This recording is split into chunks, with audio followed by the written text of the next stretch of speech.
What the hell are you wearing? A cycling bib. It's comfortable on the long rides. What are you drinking? Matcha tea.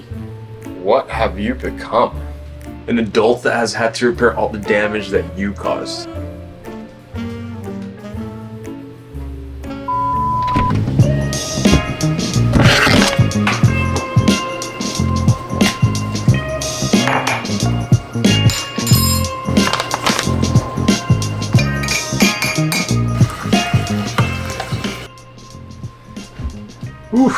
Ooh, too far. Today we're getting a little bit more intimate. So all jokes aside, I want to talk about the things that I wish I took a little bit more serious in my 20s. Number one, take more risk. So why do I say that? In your 20s, you can try something, fail, lose everything, and you'll be able to survive on a minimum wage. That's a cat. That is a cat. You can literally lose everything and you will be fine. You can live with 20 roommates on a minimum wage budget and you will survive. Or you can live with a family member and there will be no shame. This will only get harder as you get older. Imagine having someone else depending on you or your income, and you want to try something out but you might risk everything. You can't really take that risk as easily. Imagine having a kid or a mortgage or a car payment. Or saving for a wedding. And I'm saying these things and I realize I'm still in a position where I can take risks, and worst case, we'll be fine for the most part. But take more risk. Fail forward, and that comes in hand with taking more risk. I guarantee you that if you talk to most people, they will tell you that their largest learning moments or largest learning opportunities have been when they failed or they were stuck in that miserable rut where you never want to find yourself in again. As the famous Benjamin Franklin said, I didn't fail the test, I found 100 ways to do it wrong. At the worst case, you found out how not to do something, right?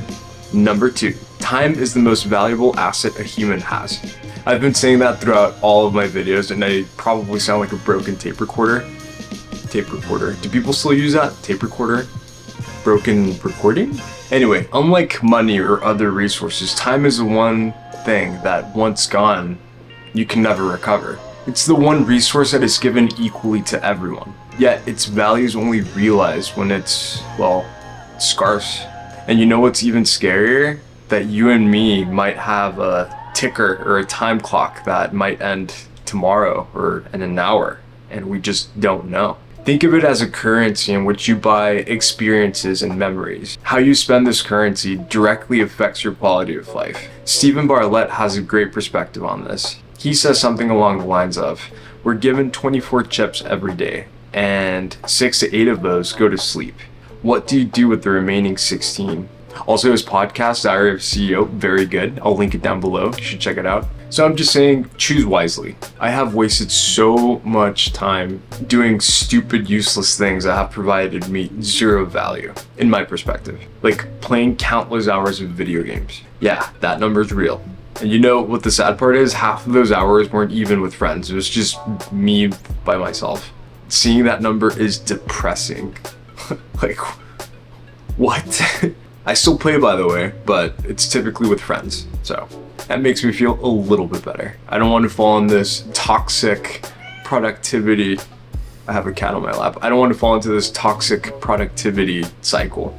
Number three, get fit. And there are a few points here. The process of getting fit teaches you discipline, and it's not something that could be purchased. You have to put in the work.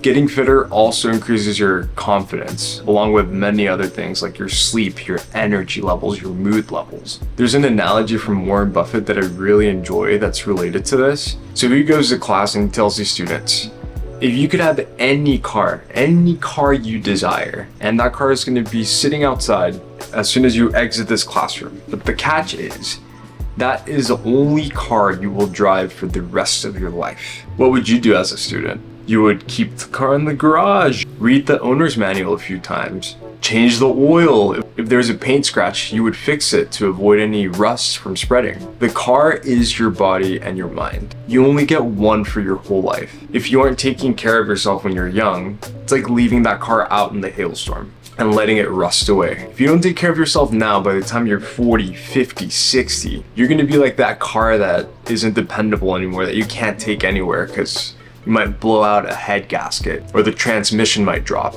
Number 4, family. I don't exactly remember where I heard this, but there are 2 friends, and one of them asked the other, "Oh, hey, how often do you see your family?" And that friend replies, "Oh, about once a year."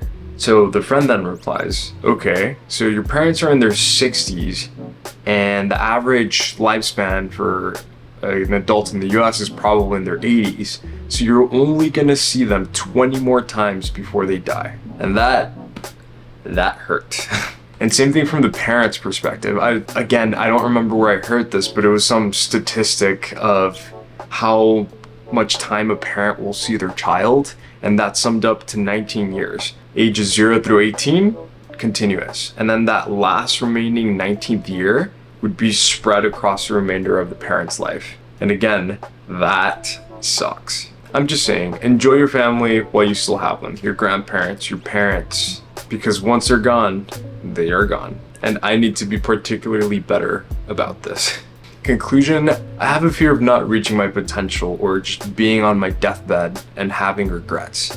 Again, I did not come up with this, but when I'm typically at the crossroads for a big problem, I try to place myself at that point. Like, if I'm on my deathbed, and is this the choice that I will not regret? And I know that sometimes you won't have time to be able to even think, because the decisions sometimes have to be super fast, but if I have time, I try to place myself at that fork on the road. Doing that is an additional guardrail that I think helps me choose the right path, which I don't always do. I fail a lot actually, but I try. And like I said, as long as you continue to fail forward, I think you'll be fine. There should never be a time when you think of your past self and not cringe. That's how you know you're moving forward. Don't be the person in your hometown that is going to the same bars, the same places that they were doing when they were in high school, talking about their glory days. There's ever a point where you're thinking to your past self, like 10 years, and you think, "Oh, I was so smart back then," and then,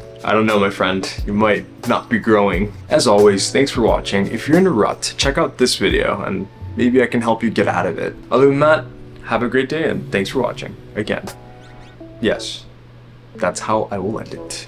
Goodbye.